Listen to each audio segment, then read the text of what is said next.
And welcome back to a fresh episode of the Business Growth Show. I'm your host, Sam Dunning, co-owner over at webchoiceuk.com. And if you haven't yet, check out my weekly emails where I'm sharing actionable B2B website, marketing tips, useful podcasts, goodies, and more.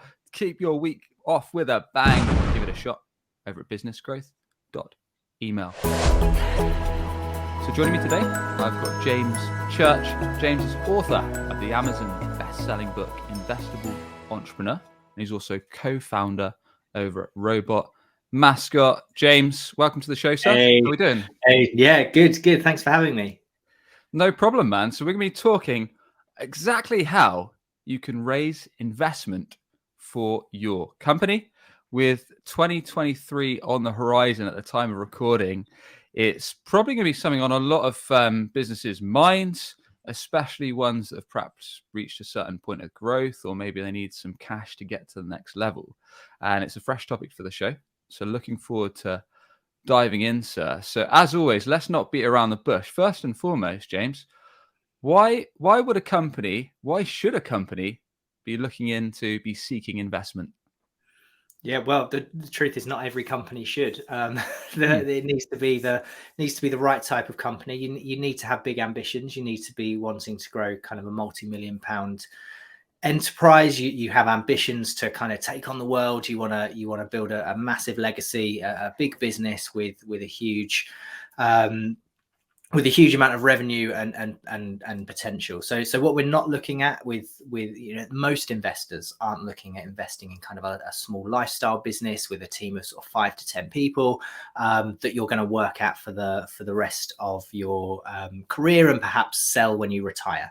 If you're that type of business, there's other places to go for finance. So we're talking high growth, high scale, wanting to build something, in the tens of millions of revenue is kind of the type of business that would and perhaps should be seeking investment. And the reason they might seek investment is because reinvesting profits into your business for growth is going to take a very long time to reach those goals. So you need additional capital to invest in product and marketing to get the business off the ground quickly and start getting market traction. And reinvesting your profits is probably not going to get you the product you need. Perhaps your product's really expensive to develop in the first place before you can even start to build, get some customers. So yeah, that's the type of business we're thinking about today. Got it. Okay, so we're talking not real small businesses, not lifestyle businesses that are perhaps looking to raise tens, millions of capital to significantly hundreds of thousands to millions of capital, but their ambition, like 5 years time, they want to see themselves as a multi-million-pound enterprise, over 10 million revenue, usually in the hundreds of millions of revenue, is their true ambition, and they want to be, a big substantial business, 50 plus employees. That's what I would call a performance business, not as opposed to a lifestyle business. Got it. And before we get actionable, before we walk through kind of how you can go through the whole process of thinking about and gaining investment, are there any other types of businesses that you often see that try to get investment that you feel probably aren't ready for it? Or are there any situations where businesses just aren't ready for investment yet? Yeah, so I think obviously the more investors love something they call traction and validation. So they love to see progress being made. They love you to have a very early version of your product into the market with some very early revenues, perhaps, or perhaps just users on a free platform that you've created, but some kind of level of engagement from the audience. That if you're in that position, it's much easier to raise investment than if you're not. That being said, we work with plenty of clients who have a big, ambitious project, a very complex piece of technology that they're building or product that they're building, and they just have they have a great concept, really detailed wireframes or prototype, no customers, and they can equally raise investment. It's slightly tougher than if you've already got some customers and you've got some proof points. Yeah, I was going to say, does that depend on the sector or market that you're in, whether you need existing customers, existing revenue, or you just perhaps have a brilliant idea, something that's unique? Yeah. I mean, are there rules against this, or is it There's not really rules, variable? but there is certain sectors like fintech, for example, financial technology is a massive space right now, loads of money floating around, and it's probably easier to raise finance in that sector and perhaps at an earlier stage. So we had a client that was seeking about 300k investment on, and they had some wireframe prototypes and they wanted to build out that product. They not only secured the 300k, but they managed to secure 700k for that project. So they massively overfunded. So in those types of hot areas, it's probably easier. But there's no kind of hard and fast rule. But just the more evidence. A good one to think about is kind of medical technology. Like, that's very complex, and you're going to have to do years of clinical trials before you can even start generating revenue from it. So you wouldn't be expected to be revenue generating if you've got something in medical technology or a new medical device or product or something like that. So yeah, it does depend slightly, but yeah. So got it. Nuanced. Got it. Yeah, no, that makes sense. I mean, it's the same with a lot of things, right? There's often variables and things that are dependent. So yeah, that makes sense. So if a company's got to a certain stage and they've got these growth targets in mind, so they want, in the next 5 years, they want to get to X million, they want to get to X headcount, they've got serious growth goals. What are the first things that they should actually consider before they go out and start reaching out to investors, putting together a plan? Yeah. So you have to be prepared for quite intense investor scrutiny, because investors are getting hundreds of pitch decks a week into their inbox, and you need to make sure you shine. Like 1% of businesses end up securing investment from like angel investors and venture capital combined. So to be in that few percent that actually go on to successfully close a round, you need to be beyond kind of prepared, and you need to be at the very top of your game. So you need to be extremely prepared. You mentioned in your introduction about 2023 and kind of looking forward into kind of what's happening next year. We've seen with everything that's happening in the wider economy, there's more money being invested than a few years ago as a result of what's happening in the economy right now, which we can go into. But what, in terms of what investors are looking for versus kind of 18 months ago, they're much more focused on due diligence. They're spending much more time and energy and effort making sure they're making the right decision on the deal. So you as a founder need to be more prepared than ever in terms of going out for investment. So you've got to have a compelling pitch deck that's going to engage the investor, get them interested and want to spend time with you exploring this in more detail. Then you're going to need a really solid set of financial projections that map out the future financial opportunity. And then that all needs to be backed up with a really credible kind of business case and business strategy of how you're actually going to build the business in the short and the long term. So how are you going to spend their money right now to get to the next strategic milestone and massively increase the valuation of the company? But beyond that, how are you going to get it from where it is now to a point where it can exit for hundreds of millions of dollars? So you need to have all of that in place to make sure that an investor really sees the potential, not just in the business and the idea, but in you as a founder and being able to actually execute on that. Because we can all have great ideas, right? But not everyone can build a multi-million-dollar business out of it. Oh yeah, I've probably 10, 20 ideas most days. I'm sure most of them are useless. But that's part of the fun. But yeah, but the best founders can execute on those ideas and turn them into a highly valuable and commercial operation. And that's what they're looking for, is a great idea with a great founder. They need those two things. Okay. So you mentioned a few points there: pitch deck, financial projections, business strategy, and then considering an exit. If you're up for it, I quite often like to give scenarios. So let's say you mentioned fintech's quite a hot industry now. Let's pretend we're talking about a fintech company.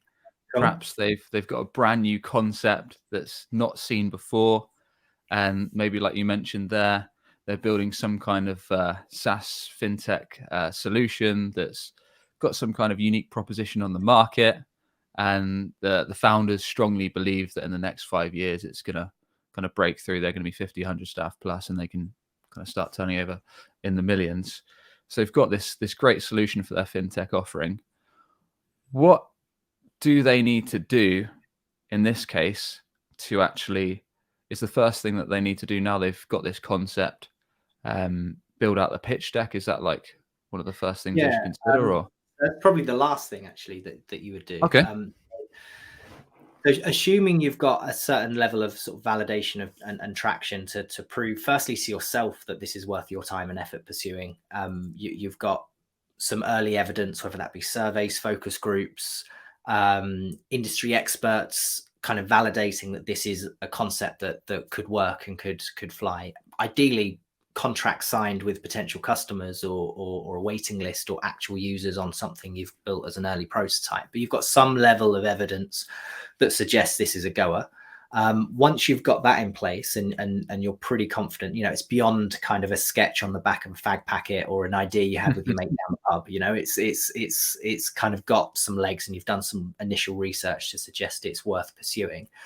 The first thing you would need to do is build your business case out, build out your strategy, because it's the strategy that allows you to really think about the strategic stepping stones of the business over the longer term. And it's that document that would inform your financial projections and therefore inform your pitch deck as well.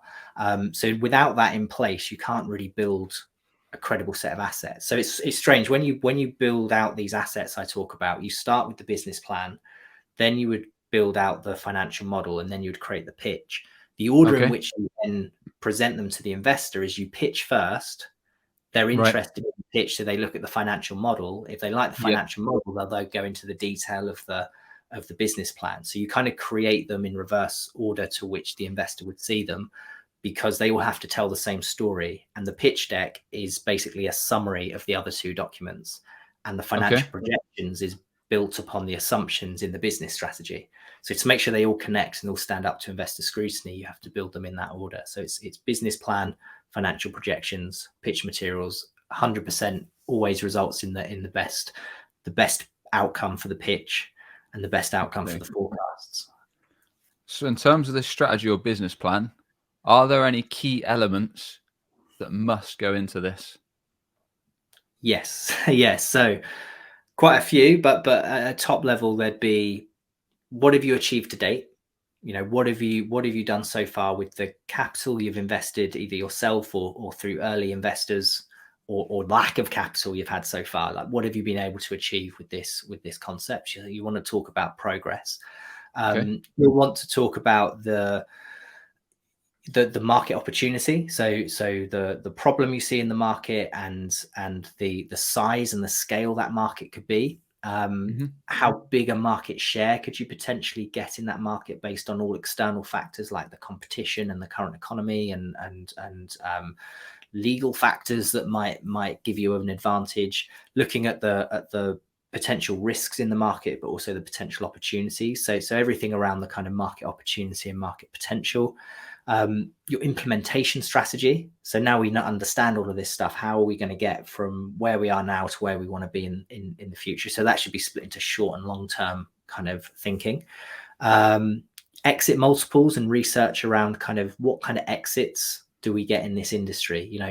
Different industries have different multiples. So if you're a subscription based tech business, you might be able to sell your company for 20 times its profit in your sector. Whereas if you're a consultancy with no recurring revenues and just kind of contracts, you might be able to do 3 or 5 times profit, 3 to 5 times profit. So you want to research what kind of exit multiples you could get. And so investors are clear that you're building a business that's going to deliver the best kind of potential multiples and the best type of returns. So all of those kinds of things are in that strategy. So we're thinking about plotting our route to a potential exit, because that's how the investors get their money back. If you don't exit the company, they don't make their money back, or they don't make a return on that investment. Okay. So that's what we're trying to showcase here is I've thought beyond the idea, and this is how I'm going to build a highly scalable business. So I can get how, if you've got a product and you've brought it to market and you've got customers, that you can kind of work out to a certain extent what the opportunity is. And then if you scale it by X, then you can work out perhaps in 10 years, you might be able to exit for Y. But if you've got a concept like in our fintech example, where you've perhaps not sold anything yet, but maybe you've worked out there is a gap in the market, and Mhm. you've got projections, i.e., on what each, I don't know, each user, let's say it's a SaaS platform, each user is going to cost, and how many you think you can on board. But most of this is still, I don't want to say guesswork, but it's still being thought up. How do Yes. you put together these kind of numbers in Yeah. that So scenario? when it comes to the forecasts and look, it's a real tough one for founders, because founders do feel like they have to be able to predict their future, right? Like they are looking into a crystal ball and they need to be able to see what's happening in 5 years' time. And the truth is that most startups at an early stage don't really know what's happening in their business in the next couple of months, let alone the next 5 years. Yeah. So I like to think of it as you're never trying to predict your future. Not when you're raising these kind of early stage rounds of investment. You're not trying to predict your future. You're trying to create your future. So you're leveraging as much research and industry insight as you can, bearing in mind that most founders are building a business in a sector that they have quite a lot of industry experience in. So they understand the customer really well. They understand the market really well. They understand who else is offering products maybe quite different to theirs, but solving similar problems in a different way, and what things people are willing to pay for the solution. So you can use all of these kind of insights, both researching third-party data, your own insights and instincts, that of your advisors or of industry leaders and experts that you've interviewed through the validation process, to kind of build up a picture of what you think would be reasonable and realistic once you get to market. And then you can start to cross-reference that with perhaps some businesses in a similar niche or with a similar type of business model that have scaled at a certain rate, and you can kind of compare that to you and plot out your success. And then when quizzed by an investor, you've got all that research and that backing up of those assumptions in your business plan. And that's why the business plan is so important, to say, I haven't just got a model and I've thrown in an arbitrary 30% a month growth rate and we're going to charge £100 a month for our subscription. This is the research that's led me to believe that that's, one, the right price point, and two, the kind of growth rate that could be achievable, because company X, Y, and Z achieved that only last year when they raised 500k for their concept. They were able to reach 100,000 users within 18 months or whatever, and we could do something similar. It's possible. It's been done before. There's no reason we couldn't do it. So it's kind of drawing parallels as much as you can and backing up those assumptions with evidence and research and being reasonable, really. Yeah, I like that example. If you can cross-reference a company that's perhaps in a similar sector that's done something like that. Yeah. And so then, when you're raising the first few rounds of investment, the one thing you and investors can agree on is that the financial forecasts are completely made up, right? And you have no idea what's going to happen. But what they're looking for is that you're financially literate, that you understand what you're trying to build, that you're moving towards this objective of getting the company into this position. Because if we get it into this position, it's going to be highly valuable, highly exitable. We're all going to get a great return. So what you're kind of saying to an investor is, look, if you invest in me, I might end up going down a slightly different path and we might take a slightly different route, but the end destination is the same. I'm going to do everything I can to get the business into this position in 5 years' time so we can all walk away with an exit. We might end up with a different type of revenue model, a completely different product and a completely different niche. Who knows where this journey is going to take us? But everything I do is going to be with a view to building a business that is like this. So you're kind of saying to an investor, I'm hell-bent on building this performance business I talked about earlier. You're not going to end up investing in someone who wants a lifestyle business. You're getting on the same page. You're showing an investor your ambition and that your direction of travel. do you think that investors are more influenced by the person themselves, or i.e. the founders, or the offer? The founders. That's why my book's called Investable Entrepreneur, not Investable Idea or Investable Business. The entrepreneur is the one that drives this. The entrepreneur is the person that sets the direction and sees the information and makes informed decisions on which way to progress. So We can all have great ideas, as I said earlier, but only the very best can execute on those and turn them into highly scalable, highly profitable businesses. And they're the ones who can roll with the punches. They can adapt as they learn more about the market, more about what works, more about what doesn't work, and they can find a way to success.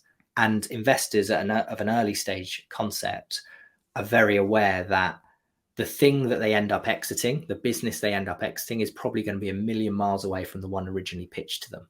So what they're really looking for is the credibility of the entrepreneur, the skill set of the entrepreneur, the financial literacy of the entrepreneur to say, you make a good strategic bet. Because that's all they're doing. They're betting on a horse, essentially. And they're looking at all these founders and they're saying, which one's the best strategic bet? Which one am I most comfortable having access to my capital to deploy it and turn it into something of greater value? And if you can convince them that that's you and you're going to be the best person the best custodian of their cash, then they're going to back you. And very few investors really care about the idea. It's more about the way you're going to implement that, the way you're going to commercialize it, the way you're going to create value from it. That's the bit that they're most excited by. Yeah. I like it. So we have gone through some of the steps. We've talked about kind of the strategy and business plan. I think we talked about the financials a bit. Was there anything we've missed? I don't think so. We've got a good summary on those, I think. And then the pitch deck itself. What needs to be included here? So the pitch deck's a summary of the other things we mentioned, a summary of the business strategy, a summary of the financials, and it does two jobs. The first job is to convince the investor that it's a brilliant concept in a scalable market or a large market with a brilliant opportunity. It's something that the market wants. It's something the market needs. It's a great idea. It's a great concept. It's a great business. The other job is to say, this is an incredible founder who can take this idea to market, scale it up and execute on it. So I've got like a 5-step kind of method of kind of the stages in which you need to take the investor through from start to finish. And the first is like the hook, like get the investor excited by the concept, the idea, the vision. Then it's the essence. What's the value proposition? Who is this for and how is it going to benefit them? And what's the problem it's solving? Then it's the evidence, and is the third step. And you need to convince an investor that that you have the research to back up this concept. It's something the market wants. It's something the market needs. That the market are perhaps even adopting this currently, and you're seeing growth. But you have evidence to suggest this is worth pursuing. They're all the bits that sell. Those first 3 steps sell in the concept to the investor that this is a great business concept in a good market with scalable credentials. The final 2 parts of the pitch are the plan and the ask. Now, the plan is where you summarize your business strategy. How are you going to take this to market? What's your growth plans? What's your product development roadmap look like? All of the kind of slightly more technical details around how you're going to actually build and scale the business. And that gives them faith that you as an individual, as someone who's worth investing into, someone who's worth investing their time in finding out more about this business, that you've got the credentials of actually being able to build a scalable and exitable business. And then the final bit is the ask, which is where we actually ask for the money. This is how much money we want. This is the valuation we're raising at. And then these are the financial projections for our business. If we receive this cash on these terms, this is where we could be in 5 years' time. And those last 2 parts are the bit that says, not only is this someone with a great idea, but this is an incredible founder that I can trust with my capital. But the thing you're doing with your pitch is you're never, ever pitching for investment, ever. You never pitch for investment. What you're doing is you're pitching for time. You're pitching for the investor to say, I think you're a brilliant founder and this is a brilliant concept. And I want to spend my time in 2nd and 3rd meetings with you, better understanding this opportunity and whether or not it's going to create success for me and whether I want to be part of this venture. So you always pitch for time. You never pitch for investment. And it's just getting a summary across to create a conversation. And then you can explore all the detail and show how clever you are in the 2nd and 3rd meetings. But the pitch is the top level summary. It's the trailer, whereas the business plan and the projections are the full movie. Got it. I like the summary. So we'll talk about pitching for time in a sec. And we also need to discuss kind of how you can actually find and approach potential investors, because that was my fault for missing out, but we'll cover that in a sec, because that's going to be important. Sure. But what you just ran through there, that 5 steps for your pitch deck, it almost reminds me of a great landing page or homepage, which is my background in websites. Because start with a great hook. I mean, if someone lands on your site and doesn't quickly know what you do or how you can help them with a problem you fix, then what's the point? They're probably going to go to another page or another competitor that does. And likewise, talking about the problems you fix is step 2. Number 3, evidence and research, why the market needs us. Well, that could be a bunch of things like proof that you've, in my case, proof that you've helped other customers, social proof, testimonials, video reviews, case studies, and then plan strategy, how you're going to actually deliver on what you say you can. And then the ask, the call to action. It's no surprise that my background is in marketing and advertising and brand. And I've used those skills to get really good at helping people raise investment. So I approach this game of raising investment, of convincing investors, exactly like you would with a sales and marketing, a landing page or a sales and marketing campaign, which is why there's such a crossover. And you've identified that is because the thing that I think makes the approach and the things I talk about in my book kind of resonate with a lot of people is and delivers us the types of results we get for our clients is because we approach this from an angle of communication, and we treat it as if your shares are a product you're trying to sell and the customer is the investor. And the pitch, the business plan, the financial forecast, they're all communication materials to make an investor buy your shares or persuade an investor to buy your shares. So that's what's given us great success, because we don't come from a VC background saying, oh, this is the information I want. We're saying this is how you create communication that's going to convince an investor that your business is the one to back. And I'm glad you picked up on the fact that I'm basically rehashing classic marketing techniques and talking about it in the terms of how to pitch to an investor to get them to buy your shares. It's very closely related because that's my background. Yeah, I like it. So pitching for time, tell us more about what that means, James. And also I'd be interested to know, I'm sure the audience would too, as in how many of these meetings do we typically have to set up? Is it like 1 and 2 done, deal done, or is it like 5, 10 meetings, or what does the typical cycle look like? Yeah, so pitching for time, the investment process is quite a long one. It can be sort of, they typically, if you were to Google this, you'd probably get results saying 3 to 6 months. I think the reality, certainly at the moment, is more 6 to 9 months, sometimes 12 months from a first pitch to cash in the bank. It can take quite some time. So when everyone from sort of who's never done this before probably has Dragon's Den in their head or Shark Tank, depending on where you are in the world. And you're going to rock up. There's going to be someone with a stack of cash on the table, and you're going to pitch, and they're going to go, "Yeah, I'm in," and you're going to walk away with the deal. It doesn't work like that. That's made for TV. And most of those deals that you see on TV end up failing when it goes through to the due diligence phases and all the legal phases required in closing a deal. Very few actually end up going ahead.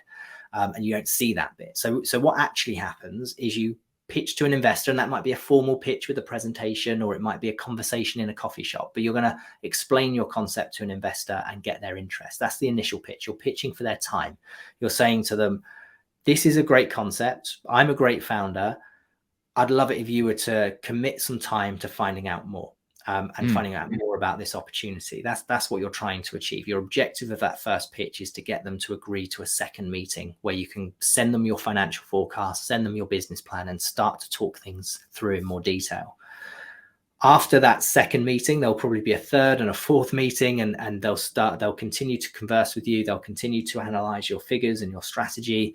They'll do their own due diligence around the market potential and the size of the market and the risks involved in your sector.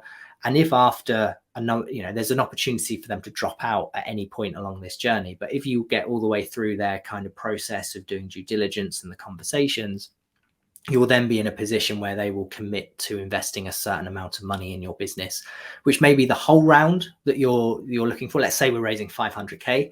They might commit all 500K, or they might say, I'm investing 100K. You now need to go find 4 other investors that will also invest 100K to make up the round. So you might have to go through that process multiple times with multiple investors to get all the money that you're looking for.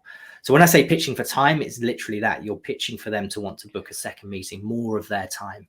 that they will invest in you. So they'll invest their time in you first, and then they'll invest their money. Yeah, well, it sounds like what great salespeople do, really. Rather There we than go. Again, pitch straight away, they're gauging interest with their yeah, outreach, whether that's a that's cold it. call, a DM, or video message. They're asking if it's You can interesting start to really first. see how this is nothing different to any sales or marketing Yeah, campaign. And as soon as you it's start thinking about shares as selling a product to a potential customer, which is the investor, it all starts to make sense. yeah. It's No, I'm like you. nothing different than everything you do every day in your business right now. Awesome. Okay, so yeah, I was going to ask because you mentioned like first meeting is just purely gaining interest, and then booking some time for the second meeting if they do show interest and do bite on the idea, and then you kind of slowly moving it on Mm. over time. Should you get several investors on the table to start with? I mean, perhaps we should take a step back, and before I ask kind of how many investors should you kind of approach, like what is a good, from your experience, James, prospecting strategy? And when I say that, actually making a list of these are, I don't know, 10, 20, 30, 40, 50 potential investors. Yeah, What's the list building strategy? yeah, And what's yeah. the outreach recommended strategy? Yeah, so you'll be no, excuse me. So there'd be no surprise to you to learn that reaching out to investors is no different to any other sales or marketing campaign. So you need to create a funnel. You need to create a funnel that will go from prospects down to clients and investors that commit. And as a general rule, and this will change for every business, but as a general rule, based on kind of looking at averages of campaigns that we've been involved with, for every one investor that you have on your ending up investing in your business, you might need to reach out to sort of 30 to 50 investors. So it's like I'll create like 30, 10 to 1 rule is the general kind of rule for the funnel. So for every 30 investors you reach out to, 10 might show interest and you get that initial pitch meeting with. 2 would then express some level of interest and want to go through the due diligence process with you in those second and third meetings. And then 1 of those will end up investing. So 30, 10 to 1. So if you're thinking, I've got a 500K round and I'm going to need 5 investors committing 100K each, you're going to need to multiply that by 5. So your 30 investors becomes 150 that you reach out to as an absolute minimum to try and work them through that funnel. And the better you are at it, the better your numbers, and the less good you are at it, the bigger that funnel needs to be at the top. So it wouldn't be unusual for us to work with clients and outreach to at least 500 investors, if not 1,000 potential investors, and then work them through that funnel, just to be on the safe side. Because what you really want to be is oversubscribed. You want to be like any business, any product you're selling, you're more likely to sell it if demand outstrips supply. If you've got more people wanting to buy your product, if you've got queues of people around the block wanting to buy your new product, then you're going to be one of the most profitable companies in your sector. And the same again is true with investment. So you want to get yourself in a position where you can make these types of phone calls at the end of the process, and you can ring up these investors that have said they want to invest and say, look, I've got some good news and I've got some bad news. Good news is we've got enough investors on board that we can close our round. The bad news is some investors are going to have to miss out because we've actually got more interest than we need. We're not going to overfund. We only want to close the 500K. We've actually got 1 million committed. So half of the investors that want to invest aren't going to be able to invest in this round. You're one of my top pick investors. I loved what you could bring to the table beyond money. I loved that you were connected to X, Y, and Z. I'd love for you to be part of our journey. If you're still on board, I need you to let me know by the end of the week so I can add you to our heads of terms and instruct our legal team to send out the paperwork. If you're no longer interested, it's absolutely fine. Don't worry about it. I've got loads of people waiting. So suddenly you're flipping the tables on the investor, and they're having this kind of fear of missing out. Crap, if I don't make a decision now, I'm going to miss out on something that could be the next big thing. All these other investors are so interested in it. I really need to sort of make this happen, or I'm going to miss out on a potentially huge deal. So ideally you want to be in that position. So if you can reach out to as many as humanly possible, you're more likely to be in that position than scraping around desperately trying to find that one investor that will give you the money you need. Yeah. I mean, it's just like sales and business, right? Having a healthy pipeline is the That's cure it. of You want a big most pipeline. business issues. Yeah, For that's sure. it. That's it. For sure. So I don't have the first clue on this. How would you go about actually finding people that want to invest? Like, is there like a Yeah, database? Is it a case of there scraping is. LinkedIn, or there is a Yeah, database? you Okay. can do that. There's a database. You can scrape LinkedIn. So you can do LinkedIn searches. You can get a LinkedIn Pro or Sales Navigator or whatever, and you can start searching for investors in your local area or investors that might be connected with certain industries. But there's a lot of people who wouldn't necessarily put investor in their profile on LinkedIn, and they're CFO or CEO or founder of other companies, and they've got some wealth and they use that cash to invest in startups. So they might not be known on LinkedIn. So probably one of the best sources is a website called Crunchbase, and this is like a database of investment activity, and you'd have to be a premium member to export the data, but you can bet for free. You can do searches for investors, so you can look at recent investment deals in your sector, and you can look at which companies have recently raised investment in your niche, and then you can click on their profile and you can see who invested in that round, and then you could add those to your list. You can search for there's an investor search, so you can literally just say I want names of investors that have invested in this niche at this level of funding, and it will give you a list. You can look at competitors. You could perhaps have a list of competitors in your niche, and you could look at all of their profiles and see who their early investors were. So they might be 5 years older than you, but someone invested in them at the beginning. Who were those people, and are they still active? So you can look at those.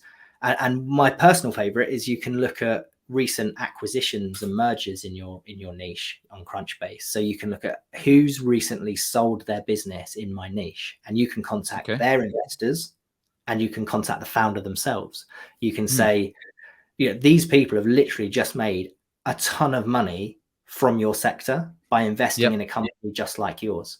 Why wouldn't they want to go again with something that's even like the next generation, the next big thing in that niche? They've just made a load of money from it, and they've just had a big payday. So they've got cash to invest right now. And most founders, when they exit a business, what's the first thing they do?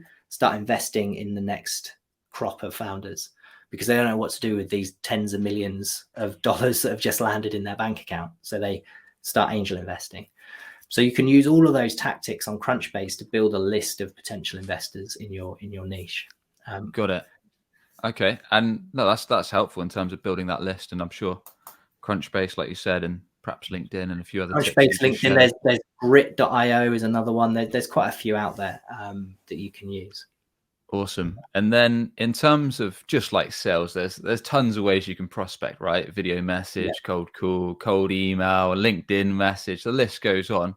But what have you found to be the most effective? Yeah.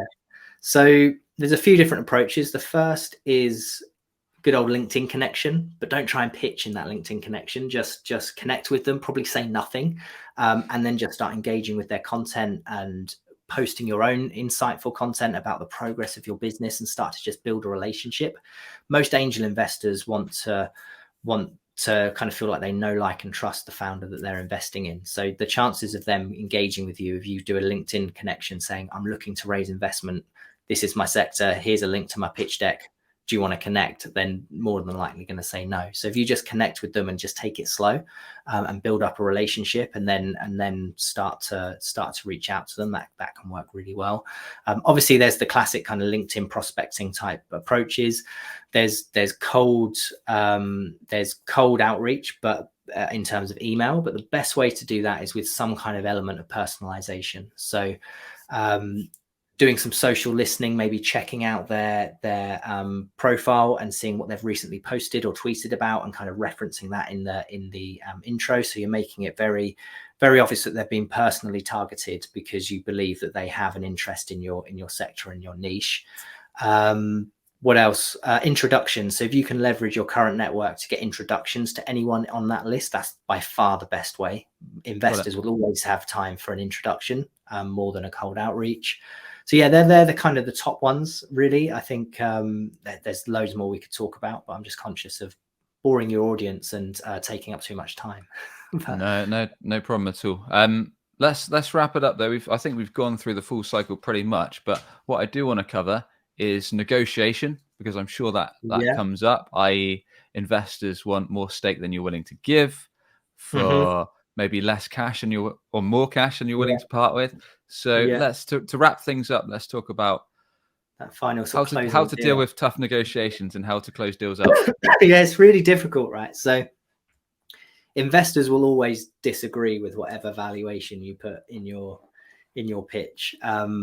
Just in the same way that if you were putting a house on the market, you're expecting offers below that asking price, and there's going to be some kind of negotiation in between. So people are going to try and get themselves a deal, and you have to be prepared to negotiate.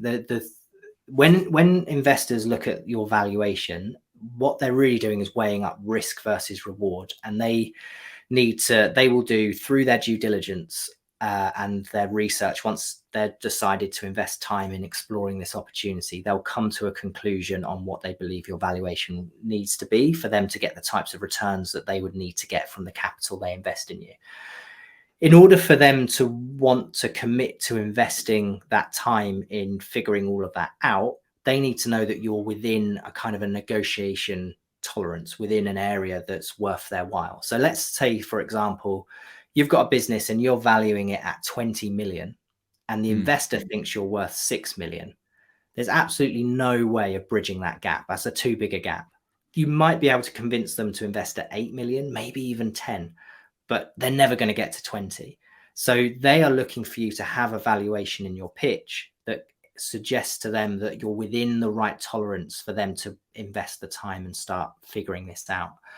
And then it's just a case of doing everything you can to back up the valuation that you've put versus the valuation they want, and coming to some kind of agreement in the middle, because they're always going to go with the lowest, you're always going to go with the highest that's reasonable, and you're going to have to find somewhere in the middle that you're comfortable with. Now, as a general rule of thumb for your audience who might be thinking about this, if we were to look at $1 billion worth of deals done in the UK over the last I think it's over the last 5 years or so, the average equity that is sold for a pre-seed, seed, and seed round, so typically your first 3 rounds of investment you might have in a business, is 15% each time. Okay. So you sell 15% on each round, and that gives you a rough ballpark of kind of what, based on how much you want to raise and if you're willing to sell the average at 15%, that will give you an idea of what a sensible valuation might be. Obviously, if you're raising too much for the stage of development you are, so maybe you're trying to raise 20 million when you've only just had an idea, then that's going to skew the valuation. But providing you're raising a reasonable amount given the stage of development, you can kind of use that as a general rule of thumb to figure out your indicative valuation. There's lots of different valuation methods we can use. We use 5 different valuation methods for our clients and put together a full independent report. But as a back of a fag packet kind of calculation on roughly what I should put in my pitch deck, that's a really good starting point, because that's hard to argue against, really. That's the average. That's a sensible ballpark. Yeah. No, that is all helpful. Now, in terms of the negotiation side of things, I mean, there's a sales term. I think it's called BATNA, like best alternative to negotiation something. I've forgotten what the last part is, but is that something that people seeking investment should have in their mind, i.e. we're not willing, this is something you should prepare beforehand, because like you said, investors probably could get pretty firm on numbers, and they might come to a point where they're not willing to shift beyond a certain point. But should you as a person, as a business seeking investment, kind of work out all these numbers beforehand, i.e. this is the lowest we're willing to go to, let's prep everything beforehand so we're not going in and fanning around or panicking last minute and those kind of things. Yeah, you want to be prepared, and you want to think to yourself what a best case outcome and a worst case outcome, and what your red lines are, and what you just can't do the deal on, because you don't want to be pushed too much from the investor to give too much equity too soon, because that could be disastrous for you and them actually at a later point. Because if you give too much equity away too soon, that leaves you little wiggle room to go and raise future rounds of investment that you might need to achieve the type of growth that you're looking for. And if you end up in a position where you've sold too much of the company and you don't feel like you're going to end up with enough of a return for all the time and the effort and the blood, sweat and tears you've put in, then you're probably going to kind of just let the business kind of fizzle out and maybe start up a new thing with a new idea, because you're entrepreneurial and you're always coming up with these ideas. So it's not in the investor's interest to be overly zealous on the negotiation, because if you're not emotionally bought into this because you don't feel like you're getting a fair cut of the returns for the effort you're putting in, then you're just not going to focus. You're just going to ditch it and you're going to start something new. So there is a risk on their part for pushing it too far, and you can perhaps use that with slightly more perhaps newer and more naive investors. You can kind of use that as a bit of leverage to say, look, for me to be committed to this based on our future plans, we can't go beyond this in terms of equity, because after we've raised 2 or 3 more rounds, we're going to be diluted so much it's not going to be worth our while. So we need to think about the future journey that we've mapped out in our business plan, and therefore we can't afford to sell more than this today, and that's our red line. So yeah, it's having all the ducks in a row and being fair, but also firm in terms of what works best for you and your future. And if you're in that position where I said where you're oversubscribed, that puts you in a much, because if they don't agree that valuation, you've got others that will. And if you can follow on these terms, or you're out. If you're in that position, it makes life much easier.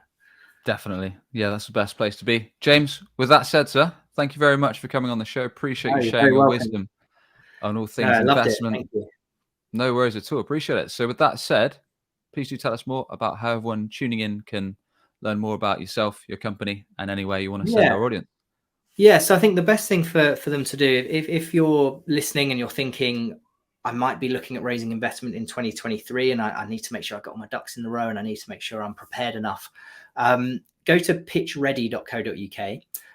That's a free quiz that will give you takes about 3 minutes to complete. You'll get a 12-page tailored report on how investor ready you are, along with tips and tricks on what you need to do to improve your investment readiness. And you can also claim a free copy of my book, having taken that quiz as well. You'll get sent a link to get a free copy of my book as well. So that's probably the best way to start kind of absorbing knowledge and understanding how to play this game and how to go out and raise investment. So yeah, I'd encourage everyone to go and do that. Awesome. And we'll put a link to that in the show notes over at businessgrowth.marketing. And with that, thanks once again, James. Enjoyed the chat. Thank you very much. Thanks for having me. No worries. And as always, if you enjoyed today's show, a quick rating or review on your audio podcast goes a long way. Off on YouTube, a subscribe is much appreciated. And with that, we'll catch you on the next one for more actionable, no BS tips to grow your business and grow revenue. Cheers for tuning in.